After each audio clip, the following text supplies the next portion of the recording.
Have you ever asked yourself why some feelings just won't go away, no matter how deeply you understand them? Why you keep attracting the same kind of relationships? Or why a part of you always feels like you're too much or never enough? These patterns don't start in adulthood. They come from something earlier, something deeper, often invisible.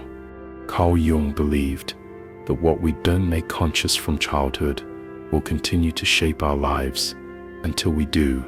And sometimes what's shaping you isn't a memory. It's just a lie you didn't choose, but inherited. And until you uncover it, it quietly defines your worth, your behavior, even your identity. Before we dive in, take a moment to subscribe to Mental Dose and join our Telegram community for early access to videos and practical tools for personal and spiritual growth. Now, let's begin. The hidden pattern. Childhood doesn't end when you grow up.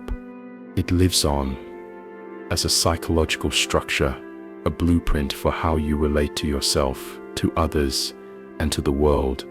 Jung saw the child not just as a phase, but as an archetype, a living symbol of potential, vulnerability, and memory.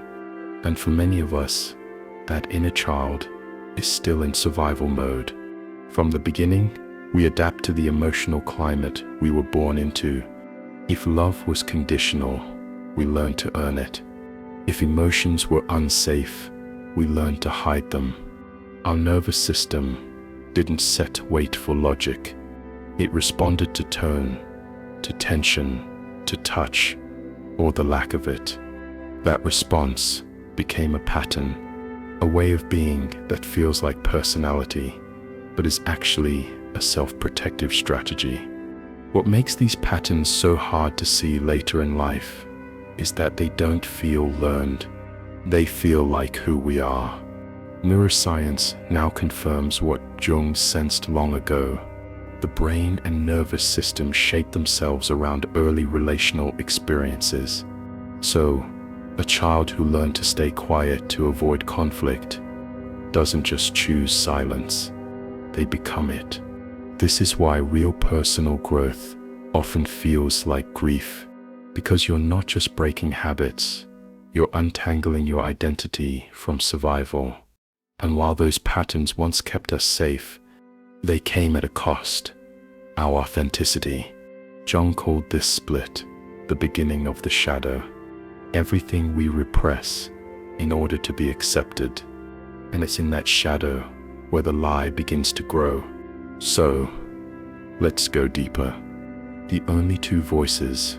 To survive emotionally, we developed a mask, what Jung called the persona.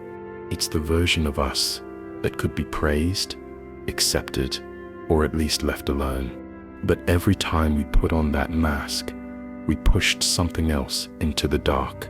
Our anger, our needs, our sensitivity, our real voice. The persona isn't fake. It's just incomplete. It's who we had to be to survive childhood with the least amount of rejection. The problem is, we mistake the persona for the self. And so, we grow up into adults who feel empty, exhausted, or unsure of who they really are beneath all the pleasing, achieving, and hiding.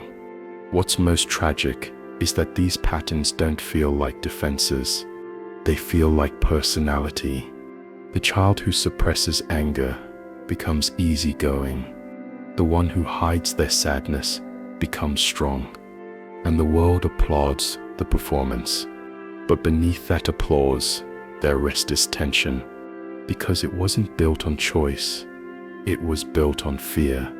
Jung believed that when we lose contact with the totality of who we are, we also lose access to our inner guidance, what he called the self. And instead of living from within, we start living in reaction to what we think others expect from us. That disconnection is where the lie takes root. Not a lie spoken, but felt. a belief that lives beneath our confidence, beneath our success, beneath even our self-doubt. And now, we are ready to uncover it. The ugliest lie. The ugliest lie you were taught as a child wasn't a sentence. It wasn't said, shouted. It wasn't said, written down. It was felt over and over again in ordinary, forgettable moments.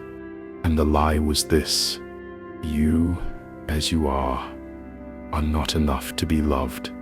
Not because someone said it directly, but because love came with conditions. You were rewarded for being quiet, punished for feeling too much, ignored when you were sad, praised only when you succeeded. And slowly you learned, I must become someone else to be safe. This belief isn't just emotional, it's biological. Your body remembers what your mind learned to forget. You flinch before speaking your truth. You over-apologize, over-give, or over-adapt. You chase perfection. You fear being a burden. All of it traces back to the same wound. The belief that your worth is conditional. This is the root work.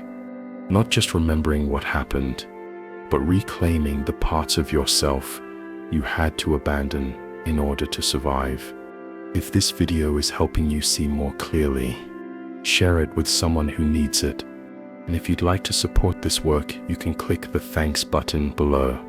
Now, let's continue. The real block. Carl Jung didn't see healing as fixing what's broken. He saw it as becoming whole.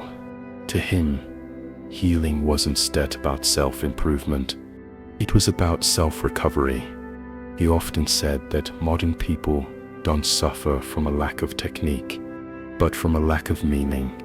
Many of our emotional struggles aren't rooted in dysfunction, but in disconnection from our feelings, from our inner voice, from something deeper than the masks we've learned to wear. True healing for Jung meant returning to the self, that deep inner center of wholeness that includes both the light and the shadow. And that kind of healing doesn't turn you into someone new. It helps you remember who you were before you had to forget. The process he called individuation is the slow, courageous integration of all the parts we left behind. The angry one, the sensitive one, the loud one, the scared one. These aren't set flaws. They serve keys to who you really are. You heal when you stop fighting those parts. When you stop trying to be good and start being real. That says how you unlearn the lie, not just through logic, but through lived experience. By allowing yourself to take up space, to rest, to say no, to express the very emotions you once silenced. This path isn't set fast, but it is real. And every time you choose presence over perfection, honesty over performance, you are breaking the cycle. You start choosing yourself, not the mask, not the role, but the full human being beneath it. You do not need to earn your worth. You never did. The deepest wound, the ugliest lie loses its power the moment you name it, the moment you realize it was never about you being flawed, but about others not knowing how to meet your full humanity. That wasn't set your fault, but healing is your responsibility. So now the invitation is simple. Don't just carry this lie alone. If something in this video resonated with you, leave a comment below. Share what part spoke to you the most. Your story might help someone else realize they're not alone. And if you haven't set already, subscribe to Mental Dose for grounded, honest content on personal and spiritual growth. We set it here to go deep, without the fluff. You deserve to be whole. You always did. Thank you for watching. See you in the next video.